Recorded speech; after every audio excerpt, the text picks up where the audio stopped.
আসসালামু আলাইকুম ভিউয়ার্স। আজকে আমরা যে বিষয়টি নিয়ে আলোচনা করব সেটি হচ্ছে আপনি কি করে আপনার পেনড্রাইভকে মাল্টিবুটেবল পেনড্রাইভ তৈরি করতে পারেন সেই প্রক্রিয়াটি আজকে আমি আপনাদেরকে দেখাবো। তো এটি খুবই একটি সহজ প্রক্রিয়া। এর জন্য আমাদের প্রয়োজন হবে একটি সফটওয়্যারের নামটি হলো ইয়ামি। এই সফটওয়্যারের ডাউনলোড লিংক আমি আমার ডেসক্রিপশন বক্সে দিয়ে দিব। তো চলুন আপনাদেরকে প্রসেসটি দেখানো যাক কী করে করবেন মাল্টিবুটেবল পেনড্রাইভ।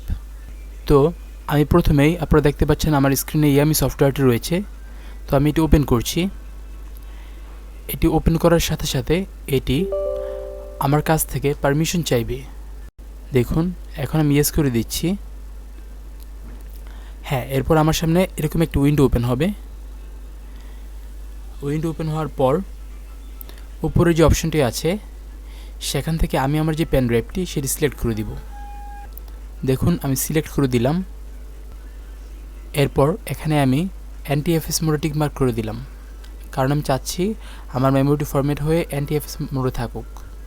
এরপর নিচের যে অপশনটি আছে আমি ওইখান থেকে কী ধরনের অপারেটিং সিস্টেম আমি আমার পেন ড্রাইভে রাখতে চাচ্ছি সেটি আমি সিলেক্ট করে দিব। এখানে বিভিন্ন রকম অপশন আছে, লিনাক্স, উইন্ডোজ। তো এখান থেকে আমি উইন্ডোজের যে অপশনটি সেটি একটু নিচে নামলেই পাওয়া যাবে, আমি সেটি সিলেক্ট করে দিব। এরপর নিচের যে অপশনটি আছে এখান থেকে আমি আমার অপারেটিং সিস্টেমের যে আইসো ফাইল সেটিকে সিলেক্ট করে নিব। এরপর আমি নেক্সট বাটনে ক্লিক করব।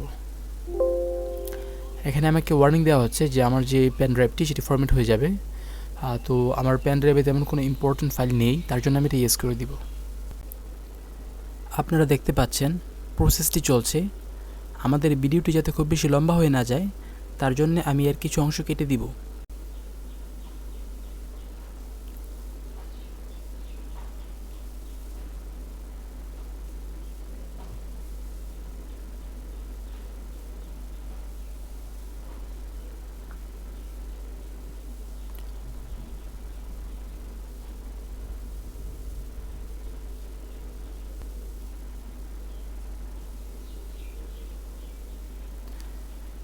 দেখুন আমাদের প্রসেসটি সম্পন্ন হয়ে গেল।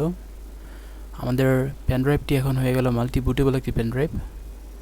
তো আমি এটাকে ফিনিশ করলাম। আমাকে আবার প্রশ্ন করছে যে আমি আরও কোনো আইসো ফাইল আমার এই পেন ড্রাইভে রাখতে চাচ্ছি কি না। তো আমি আর কোনো প্রকার আইসো ফাইল আমার পেন ড্রাইভে রাখতে যাচ্ছি না। আপনারা যদি রাখতে চান তাহলে আপনারা ইয়েস বাটনে ক্লিক করবেন এবং পূর্বের মতো একটি উইন্ডো ওপেন হবে। সেখানে আগের নিয়ম অনুযায়ী সব কিছু নিয়ে আসবেন এবং নেক্সটে ক্লিক করবেন, তাহলেই হয়ে যাবে। তো ভিডিওটি কেমন লাগলো জানাবেন। ভালো লাগলে অবশ্যই লাইক, কমেন্ট এবং শেয়ার করবেন। ধন্যবাদ সবাইকে।